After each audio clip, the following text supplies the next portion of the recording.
it's Girl Latoya, and happy Tuesday. We're here with another episode of Tasty Tidbits with your girl Latoya. That's me, your host. And today we're going to talk about compost because a lot of you ask me, how do I do my compost? Or how do I set up my bins and things like that. And so I actually just came out to the garden this morning to check out what this compost bin right behind me, what that compost bin was looking like, because I had added another compost bin's material into this one to make sure that everything was breaking down evenly, giving the totes a little bit more space to have the compost break down a little bit faster. Just because when I set up my garden the way that I did, I only had so much in each container. And there was like 2 containers that I started with that were completely full of material. And so I ended up having those 2 that were a little bit too full. Well, not too full, but a little bit more full than I would have preferred. And then I decided to use some of that, and I put that in a different area on the property to grow over there. So I only, split up half of the compost pile just so that I could add it to this one. So everything broke down really well. I think the only thing I found in there was like half of, not even half, like a piece of paper, like newspaper, and then there was like half of an eggshell that hadn't broken down, and I didn't like crush it up or anything else like that. So those are always slow to decompose anyways. So at the end of the day, it's really not that big of a deal. There are some pieces of leaf matter in here that haven't broken down, and of course there's like some big sticks and stuff like that. It's not really that big of a deal. But if I did want to use this, it's pretty good. So it doesn't take that long. I mean, I think this has been sitting here for probably about a month.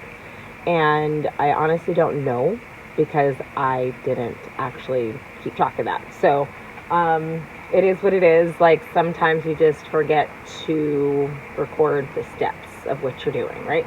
So it is what it is, but I want to show you. I'm going to go ahead and grab this. I'm going to show you what this looks like. Okay, as you can see, that's all that's in here.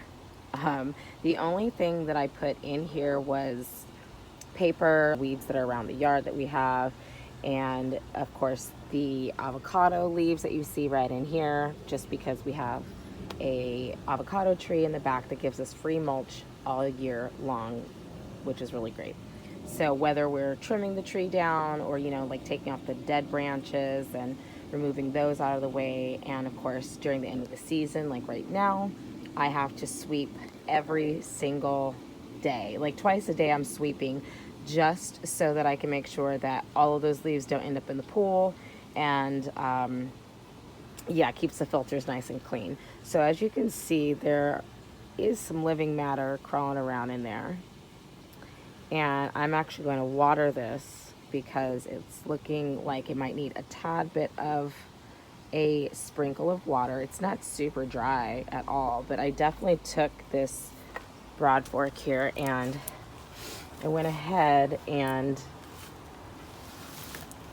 was turning it. This is kind of hard to do with one hand, but I was turning it and just checking out what's going on and smelling, seeing if it has any kind of crazy like stench or anything that would let me know that I was needing to add in some other matter to cross-check that. And as you can see, there is a worm right in there.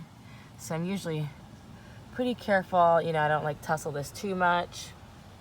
But if I wanted to keep this going, I could just divide this up and I can use what I need to use and keep this going and just kind of let this be my regular go-to bin. Even though all my other bins have their own compost in it, it's a really great idea to have a centralized location where you have a bin like this if you have a small space like I do, or you can even use something as small as like a 7-gallon container like this. It doesn't need to be like a crazy big system to compost. You just need, a little bit of space or a container. You need some really good airflow. You want to make sure that you're adding the right ingredients in there, which is, just things that you're going to throw away anyways, except for, meat or dairy products. So you don't want to throw that in your compost bin. And I love these. I love doing it this way because I can put a lid on top of this at night. Same thing with this guy.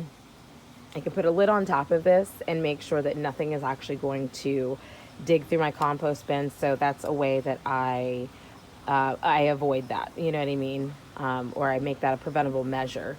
So that's an easy way to do it. Like I said, I think this has been sitting here for about a month. I don't really remember. Maybe, 4 to 6 weeks it was sitting here until I split it up last week to add the compost to another area that I plan on planting some edible flowers and probably some lettuce, because it's a nice cool area throughout the entire day, and it has a nice situation where it has shade pretty much all day, but it does get some evening sunshine, and it's not totally gonna cook anything like other areas in my yard where I have to kind of rotate things. So that's the easiest way to explain and show you guys how I do what I do. And that's how it is. That's what I'm doing. Now this is every gardener's loving discovery, is when you find worms in your compost bin or anywhere where you have your soil that you're trying to turn, and you put some good, yummy, decomposting things in here to feed these guys, especially your food scraps from your kitchen, the leaves, dead leaves, green leaves, paper. I add a little bit of cardboard products in mine, and I mean, like, not very much.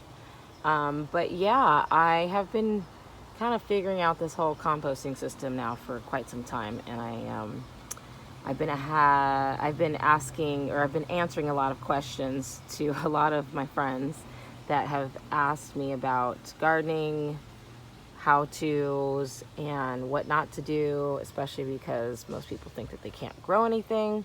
Heck, I didn't think I can grow flowers, but clearly I have figured that one out. And that's that's the lovely part of gardening, is just figuring it out, is you gotta try and you gotta fail and you gotta do that a bunch of times, and then you get success. And then you learn from all of the failures that you had, right? And then you go from there. So yeah, I just thought I'd share that with you guys this morning, since I was digging through one of my compost bins. And now I gotta go check out the other ones and see how they're breaking down, and then maybe I'll take some pictures and videos of those so you can see what they look like before I give them a quick turn to see what's going on in there. But I usually don't turn it, just because I figure it's doing what it needs to do, and if I leave it there long enough, I'm sure it'll be good. So I'm usually really, really good about just leaving my compost there and keep, watering it and making sure that it stays nice and moist, not sopping wet, but moist. And yeah, so that is my tips and tricks for this tasty tidbit with your girl LaToya. Take care.